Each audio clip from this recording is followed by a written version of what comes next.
The Galactic Coalition was an alliance of the most advanced races in the galaxy, united in their pursuit of peace, prosperity, and technological advancement.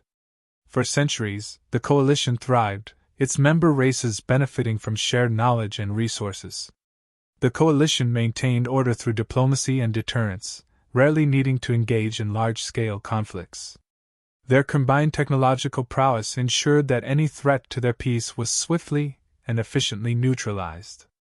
The Roskill arrived unexpectedly, presenting themselves as peaceful traders seeking friendship and cooperation. They claimed to have discovered a derelict coalition ship and offered to return the bodies of its crew as a gesture of goodwill. This act of supposed kindness earned them the trust of many within the coalition. However, the humans, who had recently joined the coalition, were more cautious. Despite their reservations, the coalition's Grand Council chose to welcome the Roskill with open arms, eager to forge new trade agreements and alliances. It wasn't long before the true intentions of the Roskill were revealed in a devastating surprise attack. The Roskill struck swiftly and without warning, devastating multiple coalition worlds.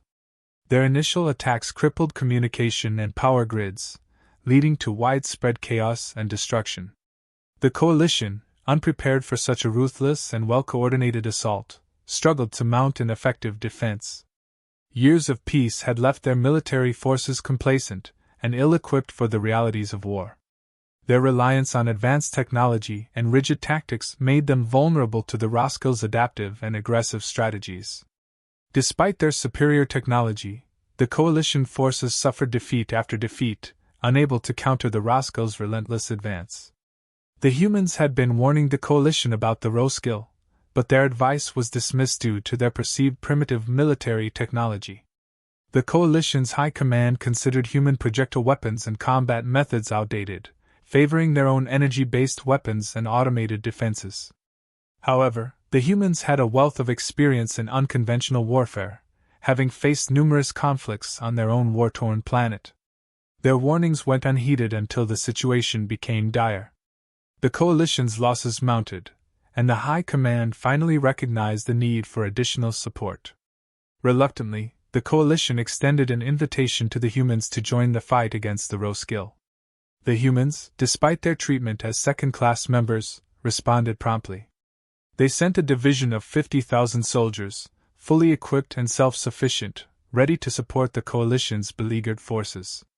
The decision to involve the humans was seen by many as a desperate move, but there were no other options left. The coalition's leadership hoped that the humans' numbers would bolster their ranks, unaware of the strategic depth and resilience these primitive warriors would bring to the battlefield. As the humans prepared to join the fray, the stage was set for a confrontation that would test the true strength and unity of the Galactic Coalition. The arrival of the Coalition's Grand Army on the Keishi homeworld was a spectacle of advanced technology and disciplined precision. Thousands of sleek, silver ships descended in perfect formation, deploying an army equipped with the latest in energy weapons and powered armor. Their arrival was met with awe and admiration from the Keishi, who had suffered greatly under the Roskill assault. Alongside the Coalition's forces, the human contingent disembarked with far less fanfare. Their equipment appeared primitive in comparison: dull green body armor, projectile weapons, and a variety of mechanical vehicles. Despite their unassuming appearance, the human soldiers moved with a confident efficiency that belied their underestimated capabilities.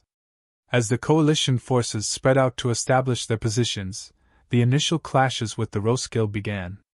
The coalition's advanced weaponry initially seemed to give them an advantage, with energy beams cutting through the air and automated drones providing aerial support. However, the Roskill were adept at exploiting weaknesses. They quickly adapted to the coalition's tactics, launching ambushes and using guerrilla warfare strategies to disrupt their formations. The coalition soldiers, trained for large-scale, traditional battles, struggled to counter these unpredictable attacks.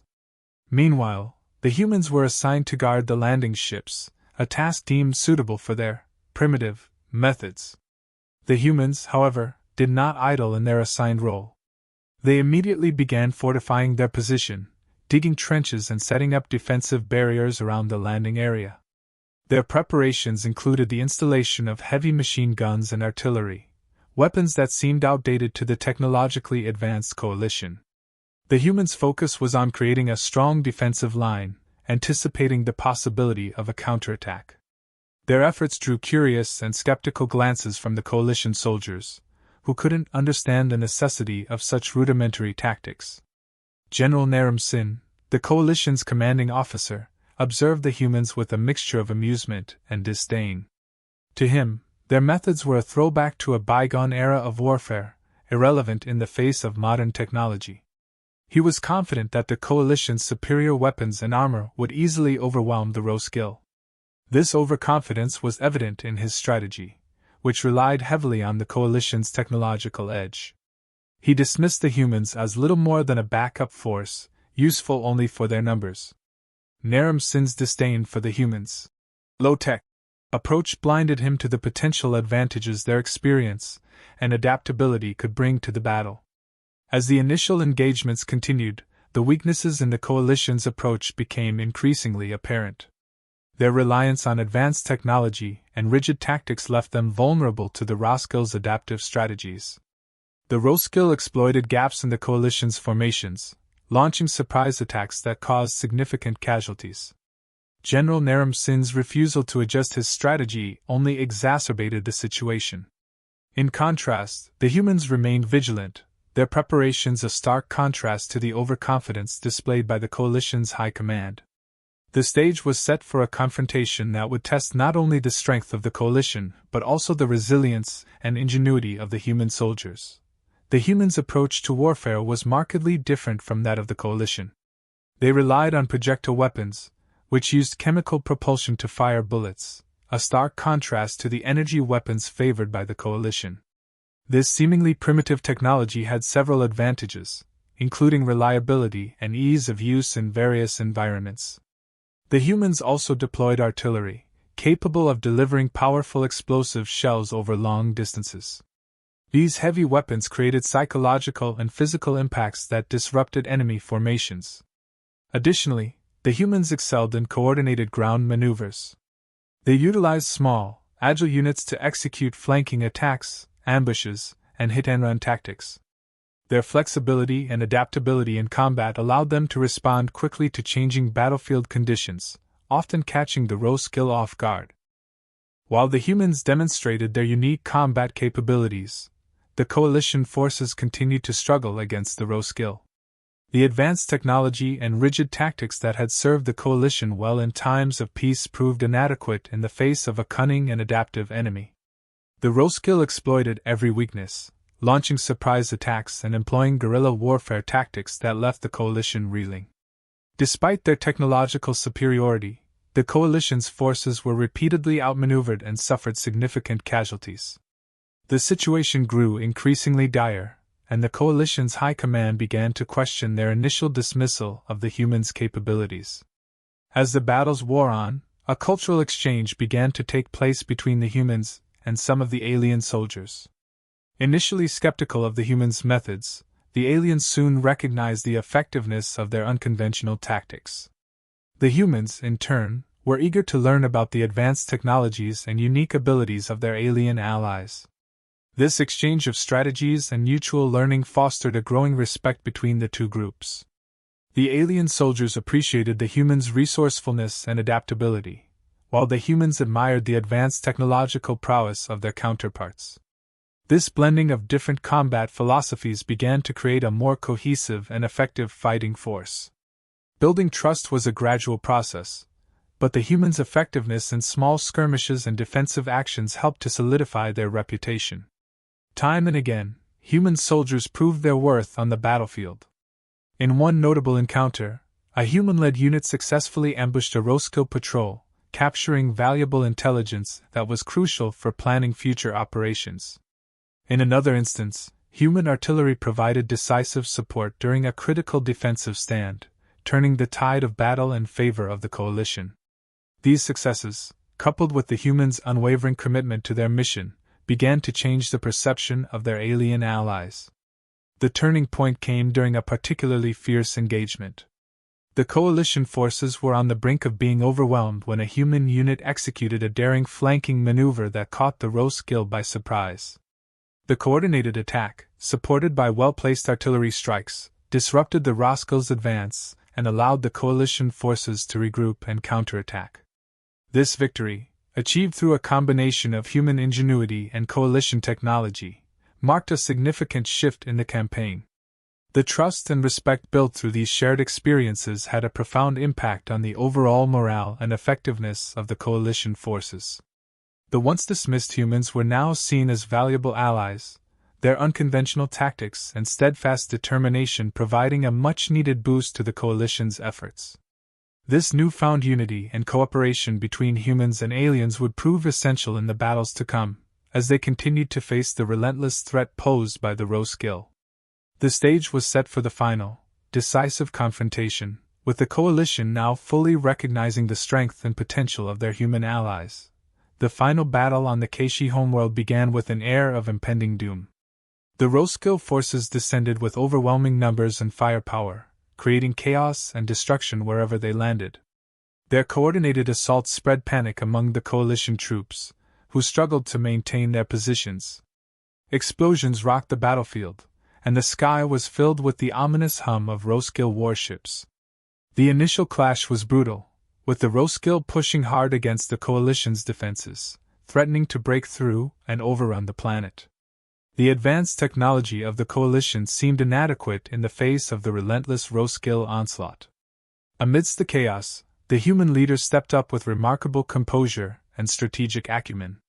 They quickly assessed the rapidly changing battlefield and issued clear, decisive commands. Their ability to adapt under pressure became a critical asset. They organized their troops into smaller, more flexible units capable of responding to threats on multiple fronts. Human artillery was positioned to create overlapping fields of fire, providing a constant barrage that hindered the Roskil's movements. Leaders on the ground, displaying exceptional calm, directed their soldiers with precision, coordinating flanking maneuvers and counterattacks that disrupted the Roskil's advances. As the battle raged on, several pivotal moments marked the turning of the tide in favor of the coalition. Human units executed a series of successful ambushes, exploiting the terrain to launch surprise attacks on the Roskil. These ambushes sowed confusion and panic among the enemy ranks. The use of artillery proved devastating. Well-placed strikes took out key Roskil positions and supply lines, creating openings for coalition forces to press the attack. One particularly effective strategy involved coordinating artillery fire with ground assaults, timing the explosions to coincide with infantry advances. This relentless pressure began to wear down the Roskil, who were unprepared for such a dynamic and adaptive opposition. The culmination of these efforts came when a human-led force managed to penetrate deep into the Roskil's lines. Using a combination of flanking maneuvers and sustained artillery barrages, they isolated and destroyed several critical Roskil command posts. This disruption of the enemy's leadership created a ripple effect, leading to disorganization and a breakdown in their coordinated efforts. The coalition forces, inspired by the humans' effectiveness, rallied and launched a full-scale counteroffensive.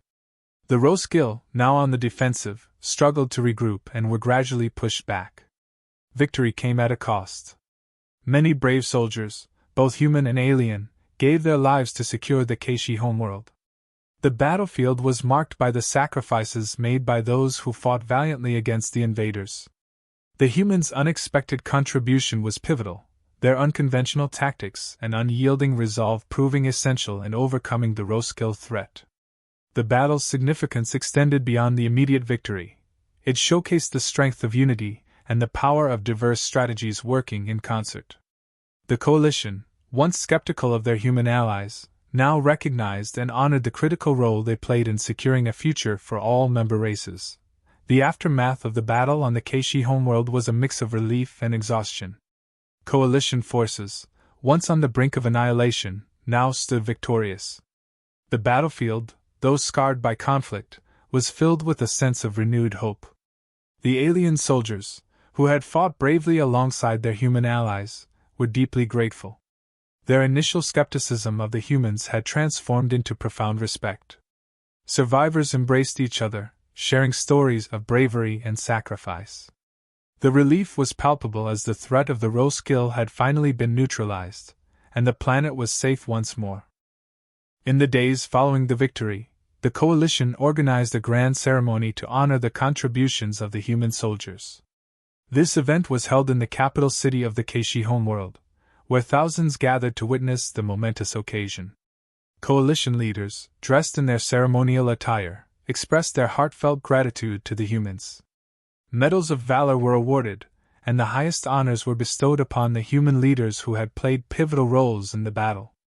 A monumental statue was unveiled, depicting humans and aliens standing side by side, symbolizing their unity and shared victory. The gesture was a profound acknowledgement of the bravery and strategic brilliance that the humans had brought to the battlefield. The legacy of the humans' involvement in the war had a lasting impact on the coalition. Their unconventional tactics and adaptive strategies were studied and integrated into the coalition's military doctrine. Training programs were updated to include human methods of guerrilla warfare, artillery usage, and small unit tactics. The success of these strategies in overcoming the roadkill demonstrated the value of flexibility and innovation in combat. The coalition's military evolved, becoming a more versatile and effective force, better prepared to face future threats. The alliance between the humans and other member races grew stronger, fostering deeper cooperation and mutual respect. Reflecting on the themes of this story, it becomes clear that humility, unconventional thinking, and unity are powerful forces. The humans, initially underestimated and viewed as primitive, proved that innovation and resilience could overcome even the most advanced adversaries. Their willingness to adapt and think outside traditional norms highlighted the importance of diverse perspectives in problem solving. This story serves as a reminder that true strength lies in unity, in embracing differences, and in working together towards a common goal. It encourages viewers to appreciate the broader implications of such alliances, both in the fictional galaxy of the Coalition and in our own world, where collaboration and mutual respect are key to overcoming the challenges we face.